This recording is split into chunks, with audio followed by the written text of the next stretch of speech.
Hello guys, in this video I'm going to show you how you can create your own recipe on SideChef.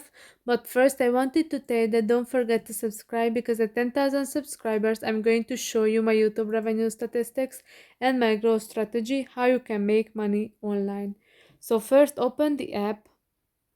After that, go to your saved recipes, which is at the bottom of the screen, the third option, and then you can see the create recipe button. Click on that, and then you can create your own recipe. You have to give your recipe title, you have to give the serving size and the ingredients and the quantity of the ingredients.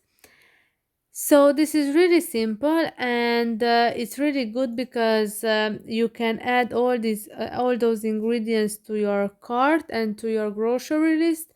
And when you're going to do your shopping, then you will see that which ingredients you need to buy. So it's really good and it's really helpful, and I hope this video was helpful for you. If it was, please consider subscribing, and see you in the next one.